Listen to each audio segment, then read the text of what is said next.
પાટણ ઉમેદવારે ડભોડાથી અને ખેરાલુ ધારાસભ્યએ ફતેપુરાથી કર્યું મતદાન।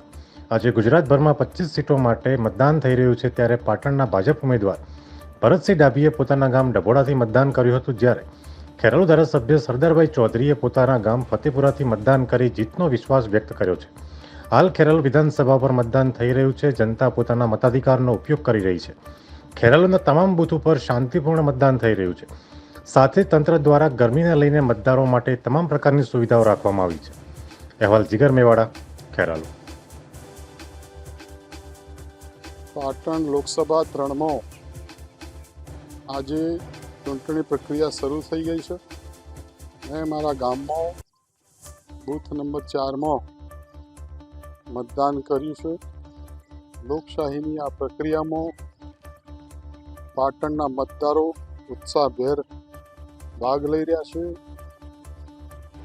અને ગુજરાતના યશસ્વી વડાપ્રધાન નરેન્દ્રભાઈની વિકાસની રાજનીતિને ટેકો આપી અને આજે મોટા પ્રમાણમાં મતદાન થશે અને ભારતીય જનતા પાર્ટીના ઉમેદવાર તરીકે મેં વિકાસના અનેક કાર્યો કર્યા છે। પ્રજાનો ખૂબ સહકાર મળ્યો છે અને આજે લોકો ઉત્સાહભેર મતદાન કરી પાટણ 3 લોકસભામાં ભારતીય જનતા પાર્ટીને વિજય અપાવશે।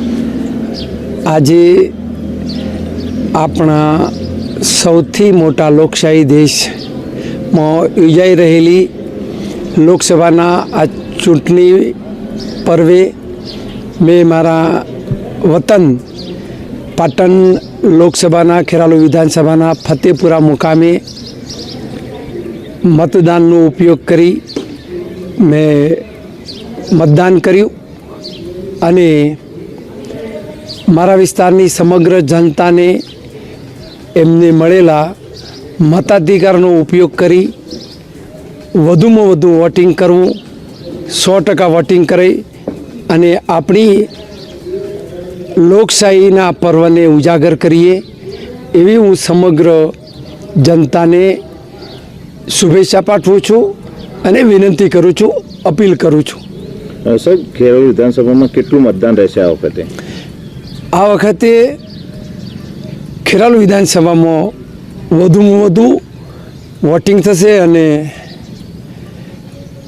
ભારતીય જનતા પાર્ટી મોટી લીડ સાથે પાટણના લોકસભાના ભારતીય જનતા પાર્ટીના ઉમેદવાર માન્ય શ્રી ભરતસિંહ ડાભી મોટી લીડથી જીતશે।